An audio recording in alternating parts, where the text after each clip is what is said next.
शुरू करते हैं द डबल ड्रामे का एपिसोड नंबर 11। तो एपिसोड 11 की स्टार्टिंग में हम देखते हैं कि थर्ड सिस्टर जो होती है वो बड़े ही मन लगा के प्रैक्टिस कर रही होती है और याद कर रही होती है उन क्षणों को जब इसकी सिस्टर यानी जियांगली जब सामने आती है तो इसका पति जो जियांगली की तरफ अट्रैक्ट होता रहा है, जियांगली को देखकर कैसे मुस्कुराता है। ये सारी बातें देखकर ये और ज़्यादा क्रोधित होती है और भी मन लगा के अपने क्रोध को ही मन लगा के प्रैक्टिस करती है।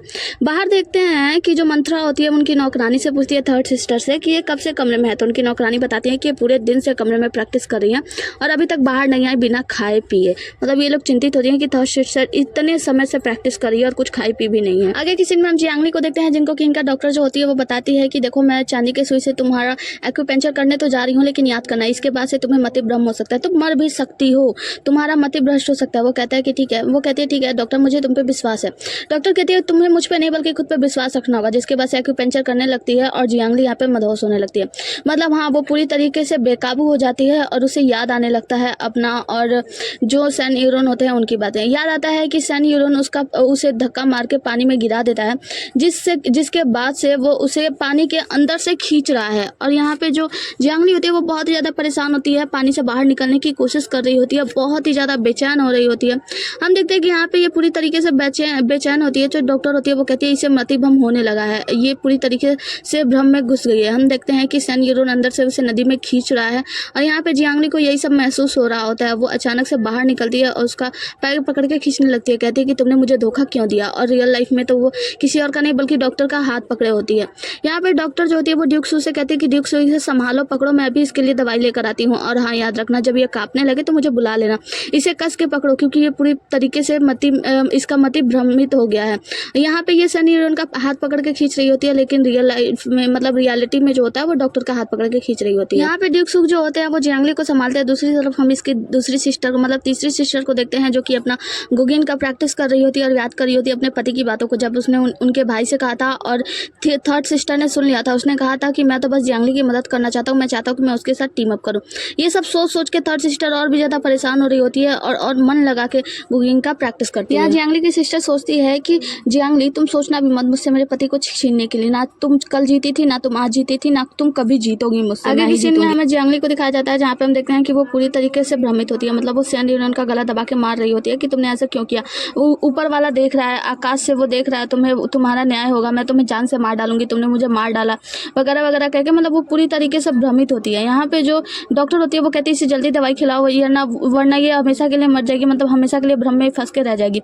ड्यूक सू कहता है कि तुम चिंता मत करो, ये ठीक हो जाएगी। और यहाँ पे जियांगली तो पूरी तरीके से पागल हो रही होती है, अपने सपने में ही ड्यूक सू का गला दबा के मार रही होती है। ड्यूक सू हंस रहा होता है, कह रहा होता है कि तुम तो इस स्कूल में भी अपना नाम नहीं रख पाई, तुम तो मर जाओगी, तुम तो किसी के भी लायक नहीं हो। यहाँ पे जियांगली बहुत जोर से चिल्ला रही होती है तो ड्यूक सू उसका गर्लफ्रेंड दोनों गाल दबाता कहता है कि जियांगली होश में आओ, जियांगली होश में आओ, याद करो कि तुम कौन हो। होश में लाने के लिए जब जियांगली की आंखें खुलती है तो अपने आप को होश में लाने के लिए वो अपना होठ ही काटने लगती है, लेकिन ड्यूक सू अपना हाथ दे देते हैं जिससे जियांगली उनका हाथ पकड़ के खूब जोर से काटती है और रो रही होती है। यहाँ पे डॉक्टर कहती है पागल कहीं के, उसके लिए अपना जान भी दाव पे लगा रहा है, इसका हाथ कितने जोर से काटी है वो।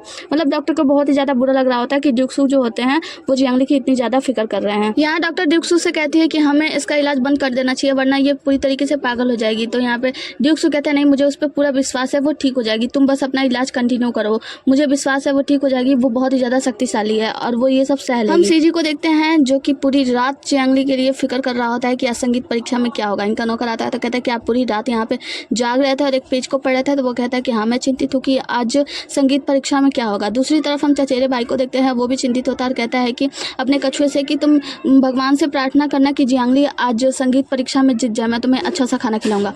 जिसके बाद से हम देखते हैं लियू जुको जो कि संगीत परीक्षा के लिए जा रही होती तो उनकी माँ मैडम लियू कहती हैं कि क्या तुम अभी भी जाना चाहती हो जबकि तुम घायल हो, तुम्हारे हाथ पे चोट लगी है। लियू कहती है कि हाँ मुझे जाना होगा माँ, क्योंकि ये उसके संगीत की परीक्षा है, जियांगली के संगीत की परीक्षा है, मुझे इसमें भाग लेना ही होगा। जिसके बाद से वो भी चली जाती है। हम सौतेली माँ को देखते हैं जो कि अपने थर्ड बेटी को सजा रही होती है, कहती है कि आज तुम बहुत ही ज्यादा खूबसूरत लग रही हो, मैंने तुम्हारे लिए सब कुछ तैयार कर दिया है, मुझे मैं निश्चित हूँ कि तुम जीत जाओगी, तो तुम मुझे निराश मत करना, तुम अपना अच्छा परफॉर्मेंस करना। वो भी हाँ कहती है। अगले सीन में हम ड्यूक सू को देखते हैं जो कि नया ड्रेस पहन के तैयार हो रहते हैं बाहर वांजी लूंजी यानी कि उनके चले चपाटे बात कर रहे होते कि वो एक महिला की तरह इतना तैयार होने में टाइम क्यों लगाता है। तो वांजी कहता है कि लूजी क्या तुम जाकर देखना चाहोगे कि वो इतना टाइम क्यों लगा रहा है। तो वांजी कहती है नहीं, उसकी भी कोई भी जरूरत नहीं है। ड्यूक सू को देखते हैं जो कि अपने नए कपड़े पहन के तैयार होते हैं। आगे की सीन में हम सैन यूरोन को देखते हैं जो कि ये भी तैयार होते हैं स्कूल के लिए अपने नए कपड़ों के साथ, क्योंकि आज तो फाइनल मैच होने वाला है ना। सन यूरन यहाँ पे सोच रहा होता है कि ली मर चुकी है, उसे मैंने खुद अपने हाथों से मारा और अपने हाथों से दफनाया है, तो प्रेजेंट में जो जियांगली है वो सिर्फ और सिर्फ जियांगली है, मेरी पत्नी ली नहीं है, उससे उसका कोई वास्ता नहीं है। आगे की सीन में हम जियांगली को देखते हैं जो कि तैयार हो रही होती है, उनकी नौकरानी उन्हें तैयार करती है। टोंग तो कहती है कि मुझे आप पर पूरा विश्वास है, आप बस अपना बेस्ट देना। दूसरे सीन में हम देखते हैं एक रेस्टोरेंट का सीन जहाँ पे हमें पता चलता है जियांगली और ली लियांग के नाम पे सट्टेबाजी हो रही होती है कि आखिर किसकी टीम जीतेगी। सारे लोग जो होते हैं वो ली लियांग के ऊपर दाव लगा रहे होते हैं कि ली लियांग का टीम अच्छा प्रदर्शन कर रहा है, लेकिन एक दो लोग ही ऐसे होते हैं जो कि कहते हैं नहीं, जियांगली की टीम बहुत अच्छा प्रदर्शन कर रही है और हमें पूरा विश्वास है कि जियांगली ही जीतेगी। यहाँ पे जियांगली पे बहुत कम लोगों ने दाव लगाया होता है, बाकी ज़्यादा से ज़्यादातर लोगों ने तो ली लियांग के ऊपर ही दाव लगाया होता है। यहाँ से शिफ्ट होता है आगे का सीन, हम देखते हैं क्लास का, जहाँ पे हम देखते हैं कि सारे बच्चे लोग आ गए होते हैं और कुछ लोग तो जियांगली को सपोर्ट कर रहे होते हैं। यहाँ पे उनका चचेरा भाई जियांगली को बताता है कि आज आप तो बहुत ज़्यादा खूबसूरत लग रही हैं और लगना अभी चाहिए, क्योंकि सभी लोगों की निगाहें आप ही पे पड़ी हुई है। आपको पता है लोगों को ना इस बात के लिए बहुत ही ज़्यादा पछतावा है कि उन्होंने मैंग के ऊपर दाव लगा लिया है और मैंग की टीम ऐसे हार रही है, मतलब बुरी तरीके से, हम लोग तो जीत रहे हैं ना। जियांगली कहती है हाँ हाँ अच्छी बात है। तो यहाँ पे चचेरा भाई कहता है कि देखो ये लोग कैसे हमें घूर रहे हैं, तो हम देखते हैं कि उनका टीम जो होता है ना इन लोगों को इशारे करती है कि तोड़ फोड़ देंगे। यहाँ पे वो कहता है चचेरा भाई कि क्या ये हम लोग से लड़ाई करना चाहते हैं, तो जियांगली कहती है ये स्कूल है तो यहाँ पे ऐसे अभद्र व्यवहार तो वो लोग नहीं कर सकते, तो थोड़ा सा धीरे धीरे। जिसके बाद हम देखते हैं कि यहाँ पे टीचर आती है और अनाउंस करती है कि आप लोगों की संगीत प्रतियोगिता शुरू होने वाली है और सबकी संगीत प्रतियोगिता होगा, सभी लोग आके अपने अपने संगीत का मतलब वो करेंगे और उसके बाद से फिर मतलब इसका 5 राउंड होने वाला है ऐसा मान लीजिए। तो जिसके बाद से वो वहाँ के टीचर्स को इंट्रोड्यूस कराती हैं कि कौन कौन टीचर इनके परीक्षा का परिणाम बताने वाले हैं। वो बताते हैं कि मेरे अलावा यहाँ पे 5 टीचर होंगे, मतलब मेरे साथ साथ 5 टीचर होंगे। सबसे पहली टीचर है फेयरी जिंगहोंग। मैं फेयरी जिंगहोंग के बारे में बता दूं कि ये वही टीचर है जो कि उनके थर्ड सिस्टर को वो कोचिंग कराया करती थी, जिनको सौतेली माँ ने बहुत सारे पैसे दिए थे। यहाँ पे सारे बच्चे बात करते हैं कि फेयरी जिंगहोंग तो उम्दा कलाकार हैं और वो एक गाने का बहुत सारे पैसे चार्ज करती हैं, जिसके वजह से दूसरे टीचर को इंट्रोड्यूस कराया जाता है। टीचर का नाम होता है मियाजू और मियाजू के आते ही सभी लोग बात करते हैं कि ये तो एक बहुत अच्छे टीचर हैं जो कि हमेशा से न्याय प्रिय रहे हैं। तीसरे टीचर होता है सन यूरन, जहाँ पे ये लोग बातें करते हैं कि सन यूरन से इसका क्या लेना देना, क्योंकि वो तो संगीत में इतने कुशल नहीं है। तो कुछ लोग बातें करते हैं कि इनकी पत्नी ना नंबर 1 की मतलब किंग वादंग थी, मतलब किंग बहुत अच्छा बजाया करती थी। जिसके बाद से जब ये चौथा टीचर का नाम लेने जाते हैं तो उनकी नौकरानी आकर मतलब लड़की आके बताती है कि दरअसल चौथे टीचर अभी तक आए नहीं है। लड़की कहती है कि चौथे टीचर अभी नहीं आए हैं तो अभी हमें प्रतियोगिता रोक देनी चाहिए। तो वो टीचर कहती है कि बिल्कुल भी नहीं, वैसे भी वो अप्रत्याशित रूप से नहीं आता है, ऐसे ही कार्य करता है, तो वो ना आए तो ही बेहतर है, चलो प्रतियोगिता स्टार्ट करते हैं। टीचर जैसे ही प्रतियोगिता स्टार्ट करने का अनाउंसमेंट कराती है, यहाँ पे ड्यूक्सू आ जाता है। ड्यूक्सू कहती है कि जियो आप बहुत ही ज़्यादा जल्दबाजी कर रही हैं। जिसके बाद से ड्यूक्सू को भी इंट्रोड्यूस कराया जाता है कि ये यहाँ के चौथे टीचर है जो कि आप लोग का मूल्यांकन करेंगे। ड्यूक्सू जियांगली की तरफ देखते हैं और वो भी देखती है, लेकिन ये कुछ भी इशारे नहीं करते, आगे अपने सीट पे जाके बैठ जाते हैं। जहाँ पे सभी लोग बातें कर रहे होते हैं कि ड्यूक्सू को म्यूजिक के बारे में क्या ही नॉलेज होगा। तो यहाँ पे कुछ लोग कहते हैं कि मत भूलिए कि ताओ हांग कैसे लोकप्रिय हुई, मतलब ताओ हांग के लोकप्रिय होने के पीछे ड्यूक्सू का ही हाथ है, क्योंकि ताओ हांग की किन बजाने की जो सराहना है वो ड्यूक्सू ने ही की थी और उन्होंने ही देखा था कि वो कितने अच्छे से गाना बजाती है और मतलब गाती वाती है। सब कुछ खत्म होता है, यहाँ पे प्रतियोगिता स्टार्ट होती है और सभी लोग एक एक कर आते हैं, अपना अपना संगीत बजाते हैं, गाते हैं, मतलब हाँ सभी लोग अच्छा परफॉर्मेंस कर रहे होते हैं, सब एक से बढ़ के एक प्रतियोगी होते हैं और सब अपना अपना बेस्ट दे रहे होते हैं। हाँ तो भाई एक बार फिर बता दूं कि एक से एक प्रतियोगी इसमें प्रतियोगिता में भाग लिए होते हैं, सब लोग अपना बहुत ही अच्छा सा प्रदर्शन करते हैं। जिसके बाद से बारी आती है जियांगली के थर्ड सिस्टर की रोमी की, जो कि पहले तो आती है तो इसे इसकी खूबसूरती पे ही लोग बात करते हैं कि कितनी ज़्यादा खूबसूरत लग रही है थर्ड महिला। जिसके बाद से ये जाती है, अपना हाथ धुलती है और पोंछती है। जिसके बाद से वो किन के पास जाती है और अपने टीचरों को प्रणाम करती है। टीचरों को प्रणाम करने के बाद जब वो बैठती है एक ही धुन बजाती है तो जियांगली समझ जाती है कि कौन सा सॉन्ग गाने वाली है। तो यहाँ पे जो उसकी दोस्त होती है जू, मतलब लियू जू, वो कहती है कि आपने एक ही धुन में पहचान लिया। वो कहती है हाँ। जिसके बाद से जब वो बजाने लगती है तो टीचर्स लोग आपस में बात करते हैं कि ये तो किसी की वेदना है। मतलब वो बताते हैं कि एक संगीतकार थे जो कि बहुत अच्छे संगीतकार थे और उन्होंने अपने दुख को इस संगीत में लिखा था। इसके बाद से सभी लोग बात करते हैं कि इस वेदना को मतलब ऐसे सबके सामने लाना, सबके सामने ऐसे गाना, ये कोई बड़ी बात नहीं, मतलब छोटी बात नहीं है। मतलब कोई भी संगीतकार ऐसा नहीं है जिसने कि इस सॉन्ग को गाया है। यहाँ पे पे परी जिंगहोंग से टीचर्स बोलते हैं कि आपने इन्हें सिखाया, मतलब ये तो बिल्कुल आपकी तरह संगीत बजाती है। वो कहती है कि हाँ, ये मतलब युवा पीढ़ी बहुत ही अच्छा संगीत मतलब सीख रही है, बहुत अच्छा सीख रही है। मतलब वो ये नहीं बताती कि मैंने इसे सिखाया। जिसके बाद से हम देखते हैं लिu ज़ुको, जो कि कहती है जियांगली से कि परी जिंगहोंग ने ही इसे प्रशिक्षित किया है ना, तो निश्चित रूप से ये इतना अच्छा तो करेगी ही, लेकिन ये तो बहुत ही बुरा हुआ। मतलब ये इतना अच्छा कर रही है तो हमारे जीतने का तो मतलब चांस ही नहीं है। जियांगली कहती है तुम चिंता मत करो, कुछ ना कुछ तो हो ही जाएगा। यहाँ पे सभी लोग बात कर रहे होते हैं कि अपने मतलब उस वेदना को इतने अच्छे से मतलब इतने अच्छे से प्रसारित करती है। मैं बता दूं कि इतने अच्छे से व्यक्त करती है, हाँ इतने अच्छे से व्यक्त करती है ना कि इसके संगीत से नीले कलर की तितलियां निकलने लगती हैं। अब नीले कलर की तितलियां देख के यहाँ पे सारे लड़के लड़कियां जो होते हैं ना वो मतलब वो आश्चर्यचकित हो जाते हैं कि मतलब ये कितना अच्छा संगीत बजा रही है। हम देखते हैं अगले सीन में हम देखते हैं कि नीले कलर के तितलियों का एक बवंडर बन जाता है जो कि तीसरी सिस्टर के आसपास में फैल जाता है, और वो अचानक से तीसरी सिस्टर जो होती है ना वो अकेला में पाती है, जहाँ पे बड़े बड़े पक्षी जो होते हैं वो उसके आसपास मंडरा रहे होते हैं। ये अपना संगीत बजा रही होती है, रुक ही नहीं रही होती है। हम देखते हैं कि यहाँ पे रियल लाइफ में भी कुछ ऐसे पक्षी होते हैं जो इसके चारों तरफ आ जाते हैं, और जो अचानक से जब झपट्टा मारते हैं एक तरफ उड़ते हैं ना, तो हम देखते हैं कि इसकी जो पहली सिस्टर होती है वो उसके पति पे लाइन मारते ही मतलब उसके तरफ चिपक जाती है, लेकिन उसका पति थोड़ी देर में उसे अपने आप से दूर कर देता है। यहाँ पे सारे टीचर लोग इसके संगीत से बहुत ही ज़्यादा प्रभावित होते हैं। सभी लोग इसके बारे में बातें कर रहे थे कि ये तो बहुत ही ज़्यादा अच्छा है, सर्वोत्तम है, सर्वोपरि, मतलब कि ये इतना अच्छा ना कि इससे अच्छा तो कुछ हो ही नहीं सकता। यहाँ पे जियांगली की थर्ड सिस्टर ने रोमोई का जो संगीत होता है खत्म होता है, वो सबको प्रणाम करती है, जिसके बाद से सभी लोग ताली बजाते हैं और कहते हैं कि आपने बहुत ही अच्छा किया, उससे प्रोत्साहित करते हैं। इतना अच्छा प्रतियोगिता देखने के बाद ली जिंग से कहता है ली लियांग कि इसकी बहन जीत जाएगी। इसका मतलब जियांगली के जीतने का तो कोई चांस ही नहीं है, क्योंकि इसने तो बहुत ही अच्छा बनाया है। ऐसा लगता है कि स्वर्ग भी अब मेरे तरफ से है, स्वर्ग भी चाहता है कि जियांगली जो है वो जेनब हॉल में चली जाए। लेकिन ये बात सुनकर ली जिंग कहता है स्वर्ग, ऐसा लगता है कि किसी मानव का कृत्य, मतलब किसी मनुष्य ने ऐसा किया है। आगे जियांगली की बारी आती है। जियांगली जाके अपने सीट पे बैठ जाती है और आंख बंद करके अपने पिता को याद करने लगती है। जब उसके पिता उसके लिए नया किन लेकर आए थे तो जियांगली ने कहा था कि पिताजी मेरे पास पुराना है तो आप मेरे लिए नया क्यों लेकर आए, इतना पैसे क्यों खर्च किए, ये तो बहुत ज़्यादा महंगा होगा, मुझे ये नहीं चाहिए। मुझे नहीं पता था कि किन खरीदना इतना ज़्यादा महंगा है, वरना मैं कभी सीखती नहीं। तो पिताजी कहते हैं कि जियांगली तुम चिंता मत करो, मैंने अपने कुछ पैसे जोड़ के तुम्हारे लिए लेकर आया हूँ। तो एक दिन ऐसा हो सकता है कि एक दिन तुम्हें स्किन बजाने का बहुत ही ज़्यादा अच्छा लाभ हो, मतलब तुम्हें कहीं ना कहीं इसका उपयोगिता तो हो ही जाएगा, तो तुम बस स्किन बजाओ, तुम बिल्कुल भी चिंता मत करो इसमें कितने पैसे लगते हैं। जियांगली को देखते हैं जो आंख बंद करके ये सब सोच रही होती है, तो यहाँ पे सभी लोग बात कर रहे होते हैं कि वो स्टार्ट क्यों नहीं करी है, वो क्या सोच रही है। ऐसा हो सकता है कि उसे किन बजाने आता ही ना हो भी सकता है क्योंकि जेनब हॉल ने उसे सिखाया ही नहीं। यहाँ पे इसके टीममेट्स भी थोड़े से परेशान हो रहे होते हैं। जियांगली अपना आँख खोलती है और फिर धुन बजाना स्टार्ट करती है। वो कुछ अलग सा धुन बजाती है, तो सभी लोग सोचते हैं ये कैसा धुन है, मतलब वो टीचर्स लोग भी सोचने समझने की चेष्टा कर रहे होते हैं कि ये कौन सी धुन है, ये कौन से गाने की धुन है, किसी को समझ में नहीं आ रहा होता है। यहाँ पे जो तीसरी बहन होती है उसके साथ ही कहती है कि ये कुछ अनजाना सा धुन बजा रही है, मतलब इस धुन के बारे में तो किसी को कुछ पता ही नहीं है, मतलब ये धुन शायद नया है। अनजाना सा और नया सा धुन बजाना क्या मतलब है। जियांगली का जो धुन होता है ये अभी तक किसी ने भी सुना नहीं होता। यहाँ पे जो उनके बूढ़े वाले टीचर होते हैं ना वो बताते हैं कि जब मैं देश विदेश की यात्रा कर रहा था तब मैंने इस धुन को सुना था, लेकिन हालांकि इस धुन को बिल्कुल अलग तरीके से प्रयोग किया जा रहा है, अलग तरीके से बजाया जा रहा है। वो बताते हैं कि इसमें इसकी जो उंगलियां थिरक रही है ना, ऐसा लगता है कि ये गाने को जीवंत कर दिया गया है। यहाँ पे हम देखते हैं कि जियांगली जो होती है ना वो अपना जियांगली जब जैसे जैसे धुन बजाते जाती है ना, यहाँ पे चारों ओर नाशपाती के चारों ओर झड़ने लगते हैं। वो सभी नाशपाती के फूल जो होते हैं ना वो जियांगली के आसपास फैल जाते हैं। जियांगली के आसपास होकर मतलब एक बवंडर की तरह बन जाते हैं। यहाँ पे सभी लोग बातें कर रहे होते हैं कि ये धुन कितना अच्छा है, मतलब कितना रुलाने वाला है। हमें पता चलता है कि जियांगली ने अपने साथ घटी हुई हर एक घटना को इसी में झोंक दिया होता है। अपने साथ घटी हुई घटनाओं को, तकलीफों को, दुखों को, हर एक चीज को इसमें झोंक दिया गया था। यहाँ पे सैन यूरोन भी एक पल के लिए जियांगली को याद करते हैं, मतलब अपनी पत्नी को याद करते हैं। यहाँ पे हम देखते हैं कि नाशपाती के फूल जो होते हैं ना वो चारों तरफ से जियांगली का एक बवंडर बना लेते हैं, और बवंडर बनने के बाद इसमें से एक जियांगली निकलती है, मतलब एक महिला निकलती है जो कि बहुत ज़्यादा खूबसूरत होती है, बिल्कुल जियांगली की तरह ही होती है। और ये आसमान से लड़ाई करती है, मतलब आसमान से कोई राक्षस आता है जिससे कि ये लड़ाई कर रही होती है। लोग बातें कर रहे होते हैं कि ये तो बहुत ही मतलब गजब का धुन है। ये सभी लोग देख के मतलब हाँ, ये धुन ना सिर्फ सुनने वाला नहीं बल्कि देखने लायक भी होता है, मतलब इसको पूरी तरीके से विजुअल बना दी होती है।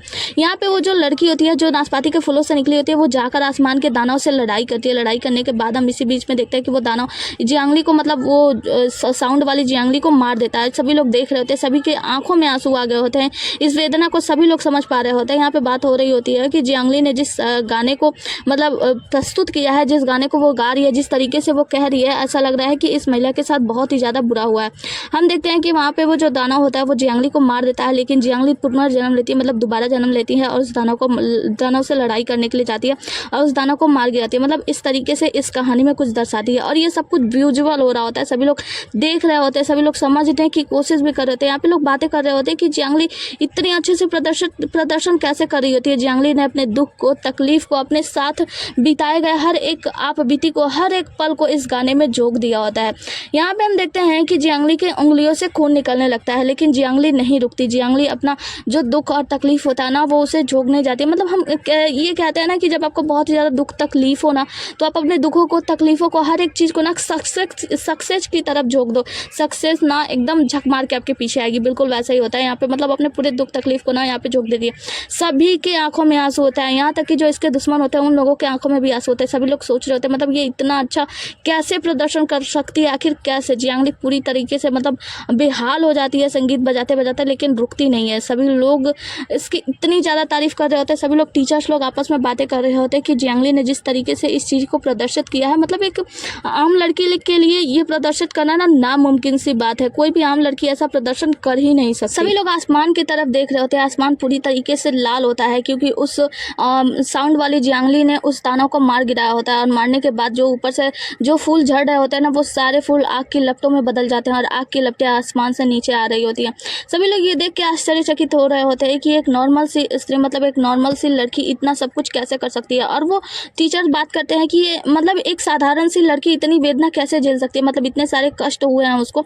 ये सारी चीज़ें सुन के ना सभी लोग एक दूसरे का मुंह देख रहे होते हैं, बस रो रहे होते हैं। यहाँ तक कि ली लियांग, जिसने कि इससे शर्त लगाया था, ली लियांग भी रो रहा होता है इसकी वेदना को सुनकर और देखकर। उसका भाई ली जिंग भी उसे देख रहा होता है। यहाँ पे हम देखते हैं ड्यूक सू को, वो उनकी आंखों में तो आंसू होते हैं, वो तो रो ही रहे होते हैं। और ड्यूक सू जो होता है मतलब सन यूरोन रो रहे होते हैं, ड्यूक सू उन्हें देख रहे होते हैं। यहाँ पे जियांगली अभी भी नहीं रुकती और वो अपना साउंड बजाते जाती है। सभी टीचर जो होते हैं ना, वो सभी लोग बहुत ही ज़्यादा मतलब ये सोच में होता है कि मतलब एक साधारण सी लड़की ऐसा संगीत बजा कैसे सकती है। जिसके बाद से जियांगली का संगीत खत्म होता है, वो संगीत बंद करती है और यहाँ पे खड़ी हो जाती है। सभी लोग ताली बनाने लगते हैं कि इसने तो बहुत ही अच्छा खेला, बहुत ही अच्छा किन बजाया, ना कि बजाया बल्कि इनकी रचना बहुत अच्छी है, जो कि इन्होंने गाना गाया। इसके बारे में भी इनके दुश्मन लोग भी ताली बजा रहे होते हैं। जहाँ पे टीचर खड़े होते हैं, कहते हैं कि मैंने ये सॉन्ग पहले तो सुना है, लेकिन ये सॉन्ग इस तरीके से नहीं है जिस तरीके से तुमने बजाया है। जिसके बाद से जियांगली बताती है, दरअसल जब मैंने ये सॉन्ग को सुना था तब मैं इससे प्रभावित हो गई थी और मैंने कुछ अपनी रचनाएं इसमें डाल दी। अगर आपको पसंद आया तो आपका बहुत बहुत शुक्रिया। तो टीचर कहते हैं पसंद आया, ये तो बहुत ही ज़्यादा अच्छा था, मतलब जो पहले वाला सॉन्ग था उससे भी ज़्यादा अच्छा। मैं तो ये सोच भी नहीं सकता कि युवा पीढ़ी इतनी ज़्यादा समझदार हो सकती है कि ना कि तुम किन बजा सकती हो, बल्कि तुम उसमें अपनी रचना भी कर सकती हो, इतना अच्छा गा भी सकती हो। हम इसके चारों दोस्तों लोगों को देखते हैं, जहाँ पे जो ल्यू जो होती है वो कहती है कि देखो मुझे संगीत का ज़्यादा मतलब पता तो नहीं है कि कैसा होता है क्या होता है, लेकिन तुम्हें पता है जब तुम बजा रही थी ना तो मैं पूरी तरीके से मंत्रमुग्ध हो गई थी। अब तुम जीतने वाली हो, निश्चित रूप से तुम जीत जाओगी। सीजी कहता है कि शायद ये पॉसिबल नहीं है। वो बताता है कि तुम्हें पता है ली लियांग ने जब देखा कि तुम बहुत ही अच्छा मतलब बजा रही हो तो उन्होंने एक चाल चली है, वो जाकर टीचर को रिश्वत देकर आया। वो कहते हैं टीचर कौन से टीचर, तो वो बताते हैं कि मियांजियो टीचर को उन्होंने कुछ पैसे दिए हैं, तो मुझे ऐसा लगता है कि वो शायद तुम्हारी सिस्टर को ही वोट करेंगे। इसके बाद से वोट करने की बारी आती है और सभी लोग बहुत ही ज़्यादा चिंतित होते हैं, लेकिन मियांजियो टीचर जो होते हैं ना वो वोट देते हैं जियांगली को। वो कहते हैं कि इन्होंने जिस तरीके से संगीत को प्रदर्शन किया है वो बहुत ही अच्छा ज़्यादा अच्छा था। जिसके बाद से हम परी टीचर को देखते हैं, जो कि परी टीचर तो मतलब वो रुमोई की टीचर है ना, तो वो तो रुमोई को ही वोट देगी, तो उन्हें वोट दे देती है। जहाँ पे जो मियांजियो टीचर होते हैं वो कहते हैं कि आपके बुद्धि को क्या हो गया, भ्रष्ट हो गया, क्या आपको पता नहीं है कि वो कितना अच्छा मतलब संगीत कर रही थी और फिर भी आप रुमोई को मतलब सपोर्ट कर रही हैं। टीचर कहते हैं कि मुझसे ये अपेक्षा ना करें कि मैं आपकी भावनाओं की कदर करूँ, हालांकि आपको वो संगीत पसंद आया इसका मतलब ये नहीं कि मुझे भी पसंद आया होगा, मैं जिसे चाहूँ उसे वोट दे सकती हूँ। इसके बाद से जियो टीचर की बारी आती है, तो मियांजियो टीचर कहते हैं कि आप अपना वोट दे, तो वो कहती है कि मैं जियांगली की सिस्टर मतलब थर्ड सिस्टर को वोट देना चाहूँगी, रुमोई को। तो यहाँ पे मियांजियो टीचर जो होते हैं वो खड़े हो जाते हैं, कहते हैं क्या आपका दिमाग खराब हो गया, बुद्धि भ्रष्ट हो गई है क्या, आपको किसी ने पैसे दिए क्या, क्योंकि दोनों तो आपके ही शिक्षक मतलब दोनों तो आपके ही छात्र हैं ना, तो आप पक्षपात कैसे कर सकती हैं। तो यहाँ पे वो जो मियांजियो टीचर होती है वो कहती है कि अपने शब्दों पे लगाम रखें, आपको पता नहीं है कि आप क्या कह रहे हैं, कैसे आप शब्द बोल रहे हैं, मैं जिसे चाहूँ उसे वोट कर सकती हूँ। जिसके बाद से बारी आती है ड्यूक सू को, तो मांजियो टीचर जो होते हैं ना वो मतलब बुढ़ऊ टीचर जो होते हैं ना वो ड्यूक सू से कहते हैं कि मुझे पता है कि आप अपना पक्ष मतलब पक्षपात नहीं करेंगे, आप सही तरीके से वोट डालेंगे। जिसके बाद से ड्यूक सू खड़े होते हैं और कहते हैं कि देखिए मैं संगीत के बारे में ज़्यादा तो नहीं जानता, लेकिन जहाँ तक किनकी बात है, जहाँ तक कि उसने अपने वेदना को दर्शाया है उस हिसाब से मैं जियांगली को वोट करूँगा। वो जाके जियांगली को वोट करते हैं और कहते हैं कि मैं चाहता हूँ कि जो दुख तकलीफ उसने सहा है वो उस दुख तकलीफ से उभर जाए और वो जाकर बदला ले उस इंसान से जिसने उसको धोखा दिया था। जो यानी कि बुढ़ऊ टीचर जो होते हैं वो कहते हैं सन यूरोन को कि टीचर अब बस आपके ऊपर निर्धारित करता है कि परिणाम क्या होगा, तो आप अपना सोच समझ के फैसला कीजिएगा। यहाँ पे सन यूरोन अपना बिल्ला उठाते हैं, मतलब कि हाँ मतलब किसको वोट देने वाले हैं वो उठाते हैं और वो याद करते हैं अपने पत्नी ली के बारे में, जहाँ पे वो याद करते हैं कि जियांगली ने उनकी प्रवेश परीक्षा के फीस भरने के लिए उस स्किन को भी बेच दिया था जो कि उनके पिता ने खरीदा था। यहाँ पे सन यूरोन जो होते हैं वो समझाते हैं कि जियांगली आपको मेरे लिए इतना सब कुछ करने की जरूरत नहीं है, पहले भी आपने मेरे लिए बहुत कुछ किया है। तो जियांगली कहती है ये सिर्फ एक स्किन है और मैं एक महिला हूँ, मैं घर में रह के बस समय पास करने के लिए कीन बजाती हूँ, तो ये मेरे लिए कोई इतना भी ज़्यादा ज़रूरत नहीं है। और वैसे भी जब आप बड़े विद्यमान बन जाएंगे तो मेरे लिए एक अच्छा सा किन खरीद लेना, और वो किन को ले जाकर बेच देती है। ये सारी बातें याद करने के बाद जो ड्यूक्स होते हैं वो अपने आप को बहुत ही ज़्यादा बुरा महसूस कर रहे होते हैं। बुढ़ऊ टीचर कहते हैं कि आप अपना वोट किसे देने वाले हैं, सबकी नज़रें यहाँ पे इन्हीं के ऊपर पड़ी होती है। ड्यूक्स आते हैं और मिस्टर सन यूरोन के पास और कहते हैं किंग चैन पर्वत पे मैं गया था, वो कितनी ज़्यादा बर्फीला पहाड़ है और वहाँ पे इस महिला को अकेला छोड़ दिया गया था, मतलब इसके साथ बहुत ही बड़ा अन्याय हुआ है, तो इसके साथ न्याय तो होना ही चाहिए। ये सारी बातें वो सुना रहे होते हैं सन यूरोन को कि सन यूरोन उनके पक्ष में फैसला ले, जहाँ पे सन यूरोन उठते हैं और उठ के जाते हैं और फिर फैसला लेते हैं जियांगली के पक्ष में, मतलब जियांगली को अपना वोट करते हैं और वोट देते हैं और जियांगली जीत जाती है। यहाँ पे ये फैसला देखते हैं कुछ लोग तो बहुत ही ज़्यादा चिंतित होते हैं, ड्यूक्स भी मतलब खुश होते हैं। यहाँ पे हम ली लियांग को देखते हैं जिसका पंखा दूर फेंका जाता है और ली लियांग वहीं पे बेहोश हो जाता है, और इनके दोस्त लोग मतलब चारों जो लोग होते हैं ना वो बहुत ही ज़्यादा खुश हो जाते हैं कि हमारी दोस्त तो जीत गई। यहाँ पे थर्ड सिस्टर को देखते हैं जिसकी आंखों में आंसू होता है, मतलब वो रो रही होती है, और हमें दिखाया जाता है नोटिस बोर्ड को जहाँ पे हम देखते हैं कि सन यूरोन ने अपना वोट दिया होता है जियांगली को। सीन कट होता है, हम देखते हैं जियांगली को जो कि लियू जो के साथ खुशी खुशी यहाँ से जा रही होती है, तो क्लास के बाहर ही मिस्टर जो मिल जाते हैं। मिस्टर जो जियांगली को बधाई देते हैं कि आपका प्रथम स्थान आने पे आपका बधाई। तो जियांगली कहती है आपको अपने पत्नी के साथ होना चाहिए, तो वो कहते हैं कि आपको भूल जाना चाहिए क्योंकि मेरी सगाई तो अभी हुई भी नहीं है, लेकिन आप भूल रही हैं कि हमारी और आपकी सगाई तो हो चुकी है, तो अगर आप मुझसे कहें तो मैं अपने माता श्री से बात कर सकता हूँ हमारी सगाई बदलने के लिए, मतलब हम दोनों की सगाई हो सकती है, हम लोगों की शादी हो सकती है। तो यहाँ पे लोग जो सामने आती है और कहती है कि तुम अपना मुंह बंद रखो, पागल हो गए हो क्या, जाकर किसी और से फ्लर्ट करना, अपनी पत्नी से फ्लर्ट करना, और ये मेरी दोस्त है, मेरे दोस्त के साथ फ्लर्ट करना बंद कर दो। जो कहते हैं कि मुझे तो बस जियांगली से बात करना है, तो जियांगली सामने आती है, कहती है कि मैंने मना कर दिया तो कर दिया, दोबारा मेरे सामने मत आना। सीन यहाँ से कट होती है, आगे की सीन में हम देखते हैं कि बाहर नोटिस बोर्ड पे लग गया होता है कि जियांगली की जीत हो गई। यहाँ पे बहुत सारे लोग आकर देखते हैं, कहते हैं कि अरे वाह मेरी मेहनत की कमाई तो डूब गई भाई, मैंने सारे पैसे ली लियांग पे लगा लिए थे और ली लियांग हार गया। यहाँ पे मतलब बहुत ज़्यादा लोग परेशान भी होते हैं। यहाँ पे कहानीकार भी जियांगली की कहानियाँ बता रहे होते हैं कि 10 साल से वो चुप थी, लेकिन जब एक बार वो राजधानी आई और उसने अपने आप को खोला तो फिर अपना नाम पूरे राष्ट्र में फेमस कर दिया। जिसके बाद से हम पिता जियांग को देखते हैं कि सभी मंत्री उनका चापलूसी कर रहे होते हैं कि आपकी बेटी तो बहुत ही ज़्यादा अच्छी है, आपने उसे बहुत अच्छे से संस्कार दिए हैं, बहुत अच्छा पढ़ाया है। यहाँ पे वो मिस्टर ली से मिलते हैं, मंत्री ली से कहते हैं कि देखिए वो बच्चों के बीच की बात थी, तो हम इस शर्त को इतना ज़्यादा मतलब असम्मानजनक रूप से नहीं लेंगे, मतलब हाँ छोड़िए ना, वो बच्चों की शर्त थी, बच्चों में ही निपट गई, बात खत्म हो गई, हम अपनी बेटी को समझाऊंगा कि वो ऐसा कुछ भी ना करे। यहाँ पे मिस्टर ली कहते हैं कि पहले अपने दोनों बेटियों को संभालो, दोनों बेटियां तुम्हारी आपस में लड़ाई कर रही हैं, देखना कहीं दोनों आपस में लड़ाई ना हो जाए, और वो हंसते हुए वहाँ से जाने लगते हैं मंत्री ली। तो यहाँ पे पिता जियांग को भी कुछ भी फर्क नहीं पड़ता, वो हंसते हुए कहते हैं कि अच्छा तो ये तो बताओ कि तुम्हारा बेटा कौन से मंत्री में भिक्षु बनने वाला है, चिढ़ाते हैं, और मंत्री ली जो होता है वो वहाँ से गुस्से पे चले जाते हैं। अगले ही सीन में हम जियांगली की थर्ड सिस्टर को देखते हैं जो बहुत ही ज्यादा गुस्से में होती है, हर एक चीज उठाकर फोड़ पटक कर रही होती है, तोड़ रही होती है, चिल्ला रही होती है कि मैं उस जियांगली से कैसे हार सकता हूँ, उसने एक बार मुझे हरा दिया। यहाँ पे मंत्रा माँ आती है और दरवाजा खोलने को कहती है, तो और वो अंदर बहुत ही ज्यादा गुस्से में होती है, दरवाजा नहीं खोल रही होती। सौतेली माँ आती है तो कहती है ये सब क्या हो रहा है। मंत्रा कहती है कि आपकी बेटी मतलब थर्ड जो बेटी है ना वो बहुत ही ज्यादा गुस्से में है, क्योंकि यहाँ पे सिर्फ हारने जीतने की बात नहीं है, लोग यहाँ पे ये बात बना रहे हैं कि मिस्टर जो है वो उनसे अपनी सगाई तोड़ना चाहते हैं और वो जियांगली से सगाई करने के लिए उससे मिले थे। तो यहाँ पे अंदर उसकी बहन तो बहुत ही ज़्यादा गुस्सा हो रही होती है, वो बहुत ही ज़्यादा गुस्से में हो रही होती है, नाक फुला रही होती है। सौतेली माँ कहती है कि ये सब क्या है, मतलब वो जो लड़की है वो जेनब हॉल से आई है और वो एक जंगली लड़की है, जंगली लड़की से कैसे हार गई। और वैसे एक बार ये सब बात छोड़ो, जिसके बाद से वो मंत्रा से कहती है कि मंत्रा एक बात का पता लगाओ कि जेनब हॉल में उसने किन कहाँ से सीखा, यहाँ तक कि जेनब हॉल में तो पढ़ने लिखने का भी आज़ादी नहीं है, तो वो पढ़ी लिखी कहाँ से है, वो किन बजाना भी इतने अच्छे से जानती है। तो मंत्रा कहती है कि महारानी आपके कहने का मतलब क्या है। तो सौतेली माँ कहती है कि मुझे बस कुछ शक हो रहा है, तुम एक काम करो, जेनब हॉल के मालकिन से जाकर मिलो और उनसे कहो कि मैं उनसे मिलना चाहती हूँ, मुझे उनसे पूछना है कि आखिर ये सब क्या चल रहा है। मुझे तो ऐसा लगता है कि जियांगली है ही नहीं, दरअसल वो कोई और है, पूरी तरीके से मुझे ये यकीन हो रहा है। तो उसकी मालकिन को जाकर ढूंढो। और इसी के साथ ये एपिसोड यहीं पे खत्म होता है। मिलते हैं अगले एपिसोड में, तब तक के लिए बने रहिए हमारे साथ। Tata bye bye, take care. और हाँ, नए हो तो चैनल को सब्सक्राइब कर देना, वीडियो को लाइक कर देना, और पुराने हो तो बस वीडियो को लाइक करके कमेंट कर देना। Okay bye.